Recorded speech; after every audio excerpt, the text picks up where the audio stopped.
Welcome to the chapter 18. This chapter will discuss about how to accept or dismiss the alert. For that I have created a new test case called acceptAlert.cs. So here we have already discussed in the last chapter about the method. How do we find if there is an alert is present? Example, if alert is present, you will switch into that specific alert, and if it is present it will return true or else it returns false. Now I will have to write another method here. I'll create a method. That method is basically to switch to alert and return the message. Okay, I'm going to develop a method here, and that method will be normally developed in common1.cs. So let's do that right now. So what's my aim is basically when I click on to submit, it will check if there is an alert present. If alert is present, return this text. Okay, return this text, and that's one test case. Okay, now I'm going to write the code for that one. Public string. I'll write method called switch to alert and return message. Okay, iWebDriver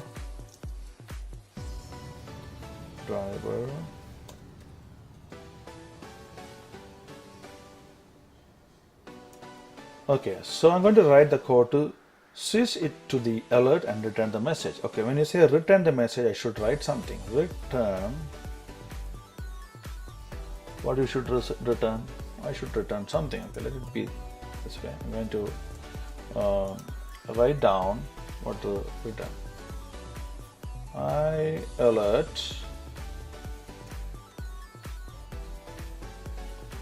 alert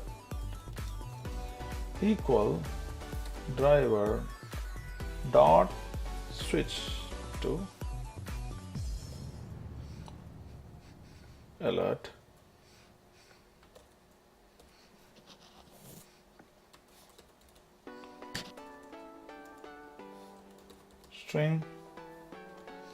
string alert text equal to alert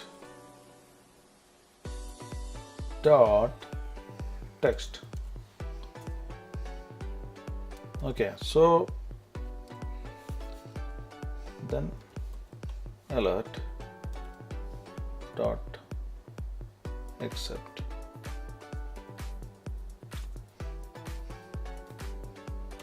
And it will accept the alert. Example, it will switch to the alert. Example, when you click submit, it will switch to this alert and return this text and click OK. So that's what basically I'm trying to do in this switch to alert message. So it does accept it and also return. What are you going to return? Okay, it's going to return the string alert text. So alert dot text will return the text from this alert message, which will return your information has been sent to our service. So that's what I'm going to return when I click OK. So that's what we should be typing here as well. So return alert text. So that way you can get it. Right now you come to the test case. I'm going to call this function from here, the method from here.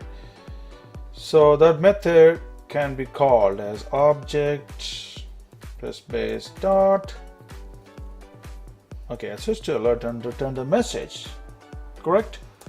Return the message driver. Where do you have to return? You have to return to a string. Okay, so this is going to be, let's write down here string alert message equal to this one. So whatever is written using this method is stored in this string called alert message. Okay, so that's how we capture the alert. Okay, if alert is present, what you should be doing?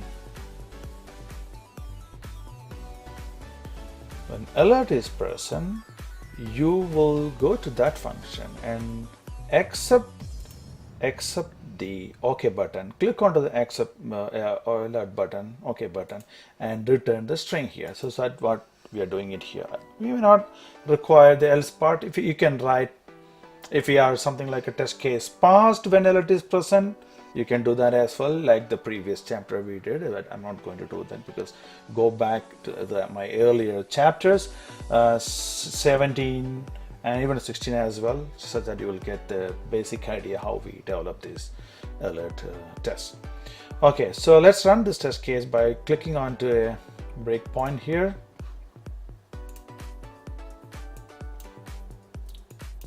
Yeah. Okay, for that, come over here, right click, debug test.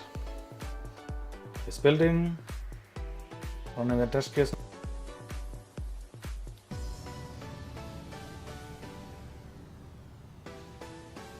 Okay, right now it hit on the breakpoint. I'm going to press F10. Okay. If alert is present, okay, let's see here, mouse over, the status of alert is present. Okay. Let's see here. Yes, of course. The submit button is pressed, alert is present. Basically, to test whether alert is present or not. That's one of the test cases normally you'll be testing in the industry scenario as well. You will be testing like such kind of multiple number of alerts in different pages. So this definitely, I'm sure you will be using it. Okay, now I'm going to press F11. So when you put F11, it's going to step into the function. Okay, and okay. So alert text, okay, return the text. It's going to return the text here. So text is nothing but you can see mouse over here, alert here. Your information has been sent to the server. So this alert needs to be returned to the main from this command one.cs, as we usually see in any other test cases that we have done in earlier chapters. Okay, so press F10, return the alert. Now that alert is available here in the string as well, and if you want, you can display that here down like console.write line and display that message over there. And also you can write a condition inside the if stating that test case is passed because the alert is present. Inside and else part, if you can write in case the alert is not present for some reason, there is a mistake in the deployment from the development perspective, the alert is missing due to some reasons, and you can write a code inside the else stating that the alert is not present and the test case is failed. So that's the idea of doing this type of test cases. Okay, I will just leave it for free running. You can see that the test cases pass. So this is basically one small step I would like to discuss in this chapter 18. And subscribers, I'll be coming back on chapter 19 with another different topic that will be as useful. I'm going to talk about the checkbox in that specific chapter. Thank you very much for patient listening. Thanks.